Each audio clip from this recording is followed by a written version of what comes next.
हरिओम. मी कीर्तिवीर कुणालसिंह जाखडे, पुणे जाधवनगर वडगाव बुद्रुक येथे राहते. मी वडगाव पुणे उपासना केंद्रामध्ये माझ्या मुलांसह दर शनिवारी जाते. सद्गुरू अनिरुद्ध बापूंबद्दल मला 2012 सालापासून माहिती मिळाली. माझ्या लग्नानंतर माझ्या सासरी बापूंचा एक खूप मोठा फोटो होता. परंतु म्हणतात ना की प्रत्येक गोष्टीची वेळ यावी लागते, तसं सद्गुरूंचंही अस्तित्व असतं.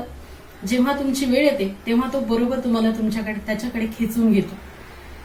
2012 सालापासून बापू माहिती होते, परंतु बापूंवरती विश्वास मात्र अजिबात नव्हता.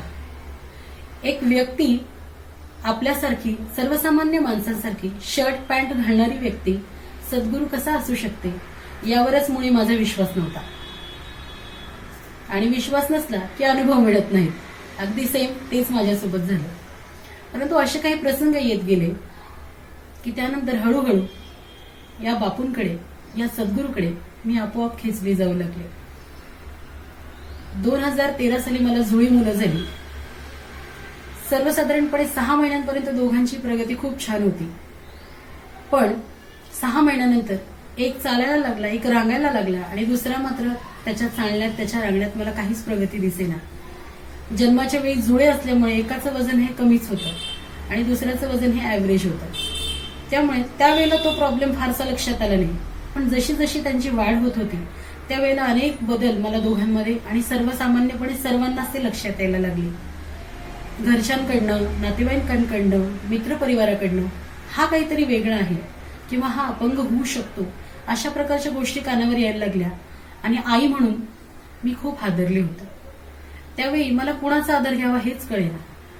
मित्रपरिवार, नातेवाईक, सहानुभूती हे सर्व होतं, पण आतल्यात कुठेतरी मी मला खात होते की हे माझं मूल आहे आणि हे असं होऊच शकत नाही. आणि म्हणून देवघरातल्या त्या बापूंच्या फोटोकडे पाहून मी सहज त्यांना म्हणाले, तुम्ही कोण आहात मला माहिती नाही. तुम्ही सद्गुरू आहात. सर्वजण तुम्हाला बापू म्हणतात, गुरु म्हणतात. तुम्ही असाल तर तुमचं अस्तित्व मी तेव्हाच मान्य करेन जेव्हा माझ्या या दुसऱ्या मुलामध्ये मला काहीतरी बदल दिसतील. बापूंचे लीला आघात. पुढच्या जवळपास महिनाभरामध्ये 30 ते 32 दिवसांमध्ये मला त्याच्यामध्ये बदल दिसायला लागले. न रांगणारा माझा प्रस्थ हळूहळू गोलगोल गोलगोल गिरक्या घेऊ लागला आणि दण दण दण करीत त्या दारावरती लाथा मारू लागला. तसाच तो उभाही राहिला. आणि इथून सुरू झाली सद्गुरूंची लीला.